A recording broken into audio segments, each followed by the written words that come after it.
Yo, dudes, Oren here. I did another Detroit Lions 7-man mock draft, this time with trades using the PFN simulator. Let's go ahead and check it out.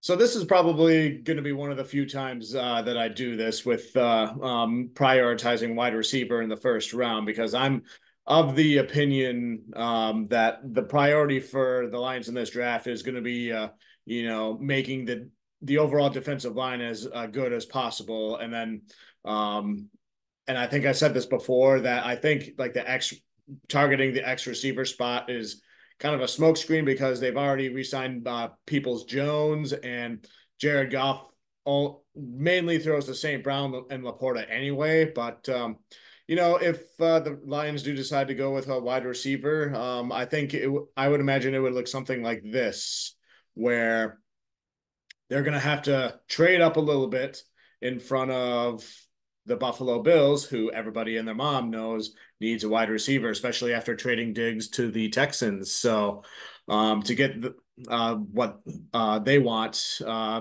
and prevent the Bills from getting the player that they want.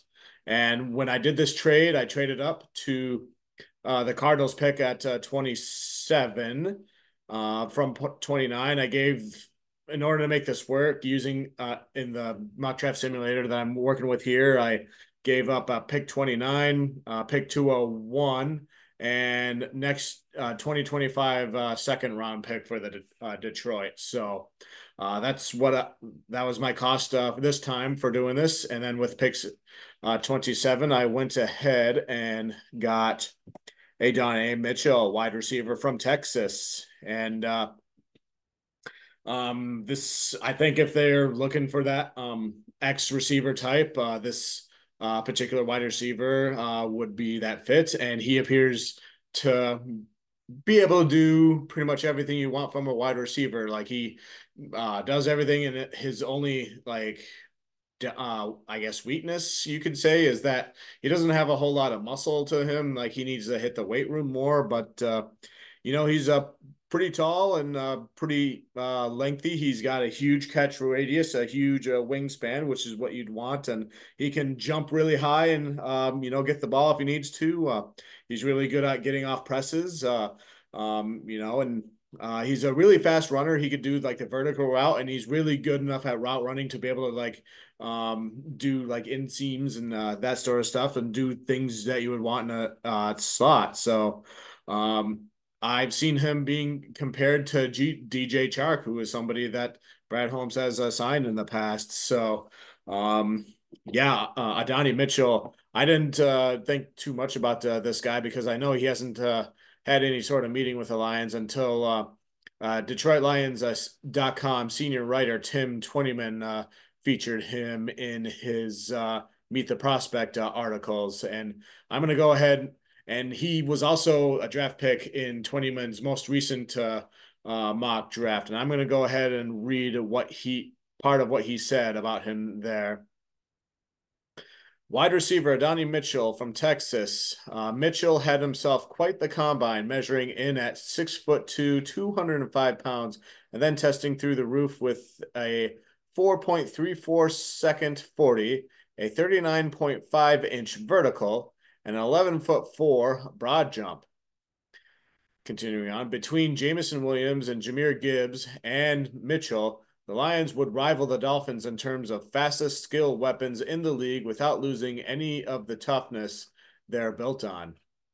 So I could see why Twentyman would really like a player like that. And then if anybody is curious about Tim Twentyman and his Meet the Prospect profiles and who he's chosen to do him so far, and I personally like to follow Twentyman's stuff because he's employed by the Lions, and I think he is, and he's, he knows what's going on in there a little bit better than the average reporter, which is why I value him. But he's done Meet the Prospect profile type of stories in, I believe, in this order on Darius Robertson, Graham Glasgow, Adonai Mitchell, Kool-Aid McKinstry, Nate Wiggins, Xavier Worthy, Cooper DeJean, Jackson Powers Johnson, and Jahan Newton, which just came out yesterday. So take that for what it's worth. But at pick round one, pick 27, Adonai Mitchell is who I went with there. And then with the second round pick at number 61, I did try to trade down from this pick and collect more draft capital and more picks throughout the middle of the draft. But I didn't find an offer that I liked using the PFN simulator that I was using. But I went with a position of need with someone who I think is a really good cornerback, and that is Renardo Green, cornerback from Florida State. And he did play safety temporarily, I think in the 2020, the 2021 season or somewhere in that time before going to cornerback. He started off cornerback, then safety, and then back to cornerback. So he may have that versatility that AG likes to look for with those players. And he's definitely very physical. He has the ability to do everything in his power to stop the wide receiver from getting the ball, even if the wide receiver catches the ball, then he'll scratch, claw, whatever, do what he can to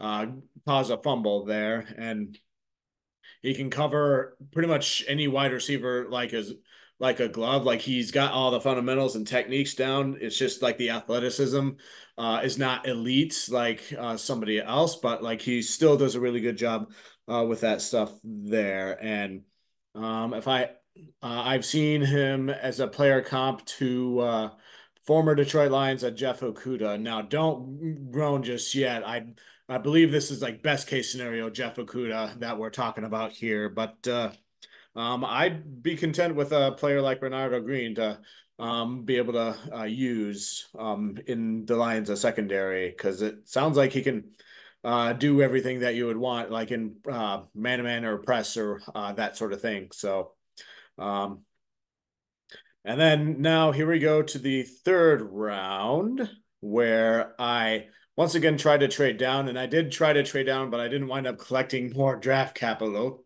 But like I just settled for like one of those trades where like, okay, I'll trade down to this pick, but then you give me we'll exchange later round picks to where I'll get like a higher one. And when I did that, here is what it looked like.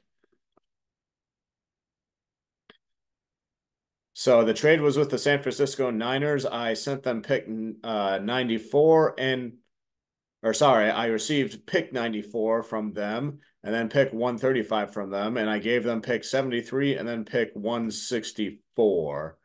And I just kind of did something like that. So I got the very last pick in round four with that and then moved back a little bit. So who knows if a trade like that would happen? I imagine like if you do try to trade down, you try to get more draft capital. So that's what happened with that. And then with the third round pick at pick 94, I went ahead and got Austin Booker, edge from Kansas. When I looked at him, he has a 26.5% win rate when he's one-on-one, which is pretty good if you're one-on-one. Then hopefully you'd have to like try to double team him to stop the one-on-one, which would help free up Aiden Hutchinson or uh, Ali McNeil or Reader or somebody, and as well as 34 tackles for losses, as from what I could tell.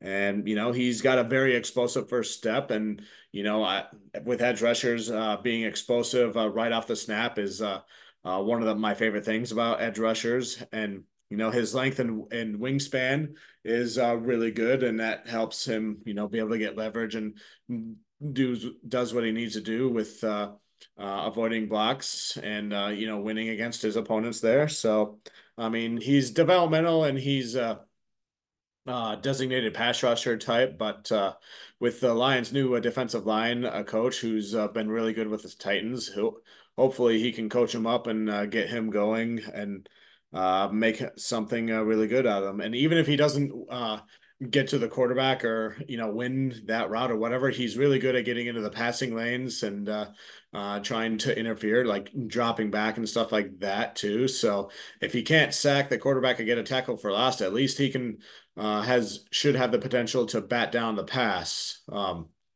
Just something the Chicago Bears have been really good at last year that I've noticed, and it might be a trend that's been kind of going on. And I think Bugs was the person who would do that for the Lions, but Bugs is no longer on the team, so um, yeah, something to consider there. And then I moved up for this pick, round four, 135, the last one in the fourth round. And I went with somebody I think a lot of us Lions fans doing mock draft are kind of familiar with by now in the middle of the draft order. That is Zach Zinter, or as I like to nickname him, Z squared, offensive guard from Michigan. And I've noticed his name pop up at this spot for the Lions, not just Lions fans. Lions people doing mock drafts, but like everybody everywhere doing mock drafts for the Lions. That Zach Cinder is tends to be there because offensive guard was a position in need when Jonah Jackson left, and University of Michigan has several offensive linemen as like late day two or day three potential draft picks there, and Z squared is there. So he's 6'6", 309 pounds. So he's a big guy. He's got a lot of power. He's a really good run blocker. He did have a leg injury that he uh, fought his way back from, and that's something you like from a professional athlete as best you can. Like if even because injuries are going to happen.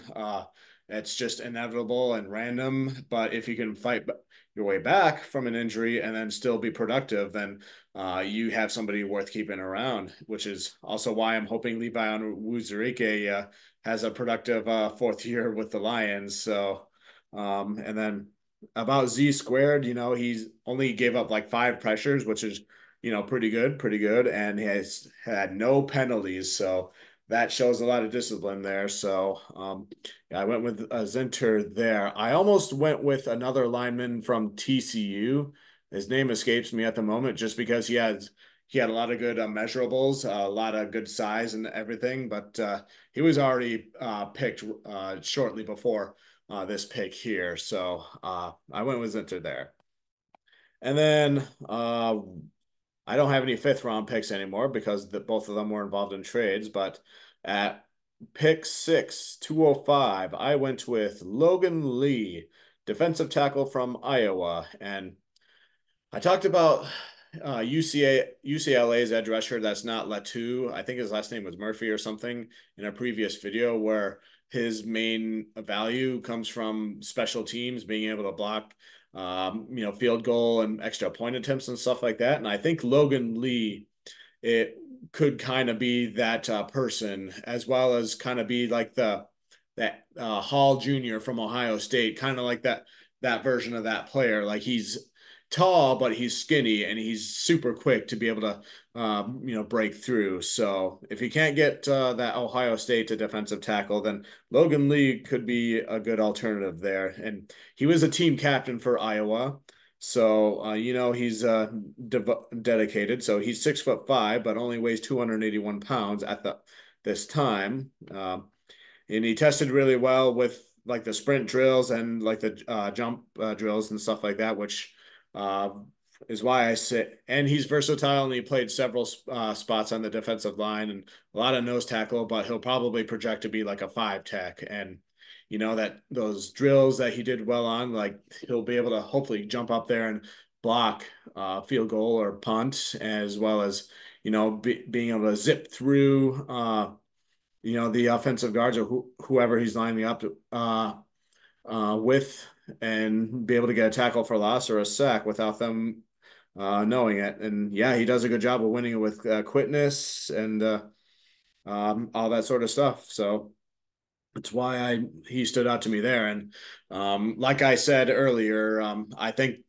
the Lions intend to prioritize making the entire defensive line, even if it's defensive interiors or 3 techs, 5 techs, and the edge rushers, as much of a improved unit as they can, because I think we Lions fans were expecting that last year, and things didn't turn out to be up to par with I mean, Aiden Hutchinson and Lee McNeil did fantastic jobs, but like Bugs did all right too, but he had the off-field issues, and then like the people like Charles Harris and the Aquara brothers didn't turn out to be the answers. So, um, we gotta get the, we can't do nothing about it, and Plus, we have a really good defensive line coach now to be able to help with that. So, and hopefully Logan Lee, if he's drafted there, he'll be able to help out with that stuff. So, and then the final pick, round seven, 249, I went with kicker, Joshua Carthy from Stanford. And